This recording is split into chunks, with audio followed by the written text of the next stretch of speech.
할렐루야, 반갑습니다. 하나님의 은혜 가운데 춘향이와 이도령이 뜨겁게 사랑을 나누었던 광활루에서 열왕기상 3장 16절로 28절에 관한 말씀을 가지고 은혜를 나누고자 원하는 정국성TV 정국성 목사입니다. 솔로몬 재판에 관한 말씀, 이 말씀은 너무나도 유명한 말씀입니다. 예수 믿지 않는 많은 분들께서도 이 유명한 말씀을 이미 잘 알고 있는 말씀이기도 합니다. 오늘 이 귀한 말씀을 통해서 예수 믿는 나와 여러분에게 하나님께서 말씀하시고자 원하시는 메시지가 무엇일까요? 오늘 이 솔로몬 재판을 통해서 솔로몬 어떻게 저렇게 기발한 생각을 동원하여 재판을 하였을까? 솔로몬 대단하다, 똑똑하다, 위대하다, 지혜롭다. 솔로몬 잘난 부분을 드러내기 위한 말씀일까요? 아닙니다. 성경은 위인전이 아닙니다. 아무리 유명한 믿음의 사람이 있다 할지라도 성경은 유명한 믿음의 사람들을 드러내기 위한 말씀은 전혀 아닙니다. 하나님 말씀은 오직 하나님은 어떤 분이신가? 그 하나님께서 죄인인 나와 여러분을 어떻게 사랑하셨는가에 관한 말씀을 밝히고 있는 말씀이 하나님 말씀, 성경책입니다. 오늘 이 본문의 말씀을 통해서 누가 진짜 엄마냐 가짜 엄마냐, 진짜 가짜를 드러내고 밝히기 위한 말씀 또한 아닙니다. 당시 피검사, 유전자 검사가 있는 것도 아니지 않습니까? 솔로몬은 두 여자의 말만 듣고 재판을 할 수밖에 없는 어려운 상황입니다. 이 어려운 상황 앞에서 솔로몬은 칼을 가지고 오라고 명합니다. 칼을 가지고 와서 이 살아있는 아이를 반으로 나누어서 이쪽은 이 여자에게, 이쪽은 저 여자에게 나누어 주라고 명합니다. 이때 가짜 엄마는 솔로몬 말을 듣고 쪼개므로 말미암아 내 것도 되지 말게 하옵시고 저 여자 것도 되지 말게 하여 달라고 솔로몬 말에 동참합니다. 이때 진짜 엄마는 마음이 불붙는 가운데 울면서 간절히 솔로몬 왕에게 청합니다. 죽이지 말아달라고, 죽이지 말고 이 아이를, 살아있는 이 아이를 저 여자에게 주라고.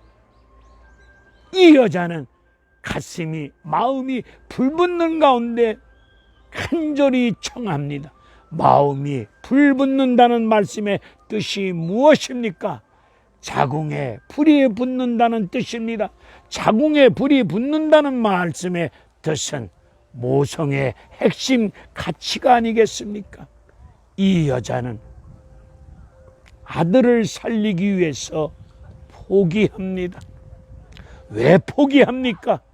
아들을 살리기 위해서 자신의 아들을 포기합니다. 오늘 우리 신앙생활 중에 내 가족들, 내 주변 사람들, 죽어가는 영혼들을 살리기 위해서 내 것을 내 것이라고 주장하지 않고 포기하는 가운데 신앙생활하고 계십니까? 죽어도 나는 포기할 수 없어, 포기 못해, 이런 고집 속에, 탐욕 속에 욕심을 부리고 있지는 않습니까? 이 여자 아들을 살리기 위해서 포기합니다. 희생합니다. 자신이 죽습니다. 아들을 포기하는 것은 이 여자가 죽는 것과 마찬가지입니다. 우리 하나님께서 나와 여러분을 살리기 위해서 독생자 예수 그리스도 아들을 포기하십니다. 포기하는 가운데 십자가에 내어 죽게 하여 주셨습니다. 하나님은 나와 여러분을 살리기 위해서 아들을 포기하셨습니다.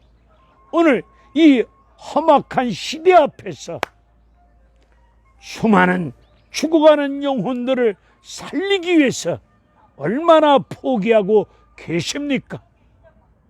우리는 남을 살리기 위해서 내 것을 내려놓고 희생하고 포기할 줄 아는 믿음의 중심을 가지고 내가 포기함으로 말미암아 우리 교회가 살고 우리 가정이 살고 내 생활 주변이 살고 직장과 나의 삶의 터전이 살릴 수 있는 길은 내가 포기할 때에 살아난 역사가 이루어질 줄로 믿습니다.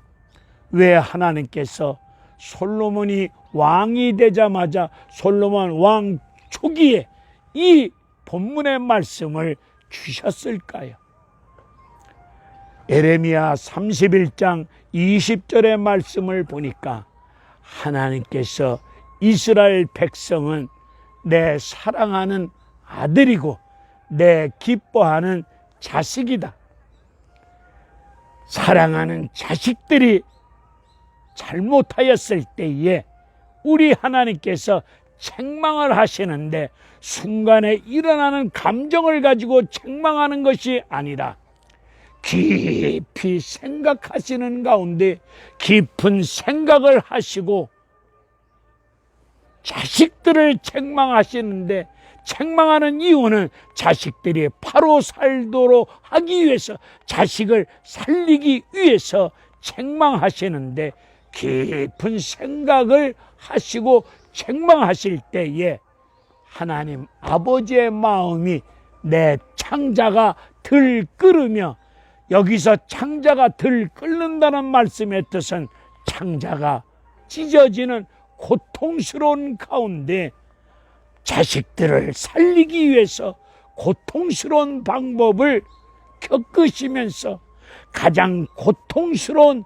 방법을 택하시고 책망하시고 사랑하셨습니다. 고통스러운 방법이 뭡니까? 자식을 살리기 위해서 하나님이 가장 고통스러운 사랑의 방법을 택하셨는데 그것이 바벨론 강대국에 의해서 전쟁에 지고 그리고 포로로 끌려가서 70년 포로 생활할 수밖에 없는 가장 고통스러운 방법을 하나님은 깊은 생각 속에 그 방법을 선택하시사 이스라엘 백성들 전쟁에 지고 바벨론 포로 생활을 할 수밖에 없었습니다. 이 열왕기상의 말씀은 바벨론 포로 생활 중에 기록되어진 말씀입니다.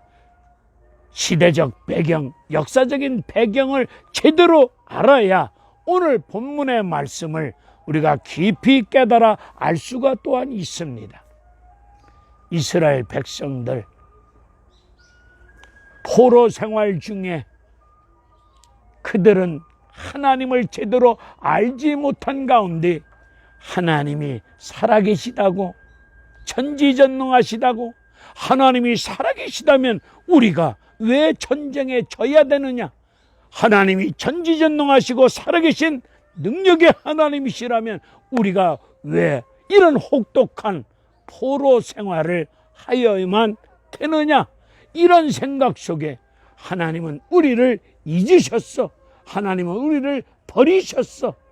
이런 못된 생각, 잘못된 생각에 젖어 있을 때 하나님은 하나님에 대해서 잘못 알고 있는 하나님의 백성들에게 하나님의 아버지는 하나님 아버지의 마음이 어떤 것임을 오늘 열왕기상 3장 진짜 엄마의 마음을 통해서 하나님의 자식인 이스라엘 백성을 향한 하나님의 아버지의 마음이 어떤 것임을 일깨워주고 알려주기 위해서 오늘 본문의 말씀을 하고 계십니다. 이스라엘 백성들은 이사야서 49장 14절로 17절에 관한 말씀을 통해서 이들은 이렇게 떠들고 있습니다. 하나님은 우리를 버리셨고 잊으셨다. 이런 못된 생각을 하고 있을 때 하나님은 엄마가 자기 태에서 난 자식을 어찌 잊을 수가 있겠느냐. 혹시 엄마가 자식을 잊는다 할지라도 하나님 아버지는 하나님의 백성인 이스라엘 민족을 어찌 잊을 수 있겠느냐 말씀하고 계십니다. 하나님에 대해서, 하나님 아버지 마음에 대해서 잘못 알고 있는 이스라엘 백성을 향해서 오늘 본문의 말씀을 통해서 진짜 엄마의 마음을 통해서 하나님이 어떤 아버지며 어떤 마음인가를 보여주고 계십니다. 오늘 우리가 살고 있는 시대가 악한 시대 앞입니다. 이 악한 시대 앞에서 너희 안에 이 마음을 품으라, 예수의 마음을 품으라고 빌립보에서 말씀하고 계시오니 우리 모두 아버지의 마음, 예수 그리스도의 마음을 품고 그 마음을 가지고 남을 살리기 위해서 내 자식, 내 가족, 내 생활 주변의 수많은 영혼들을 살리기 위해서 내 것을 내 것이라고 탐욕 속에, 욕심 속에 고집 부리지 말고 포기하는 가운데 남을 살릴 수 있는 이런 믿음의 사람들 되어지기를 주님의 이름으로 축원을 드립니다. 우리 모두 아버지의 마음을 제대로 깨닫고 예수 그리스도의 마음을 품고 이 악한 시대 앞에서 수많은 사람들을 살리기 위해서 내가 희생되어지고 내가 포기되어짐으로 말미암아 살리는 믿음의 역할을 감당하시기를 주님의 이름으로 축원을 드립니다. 할렐루야, 감사합니다.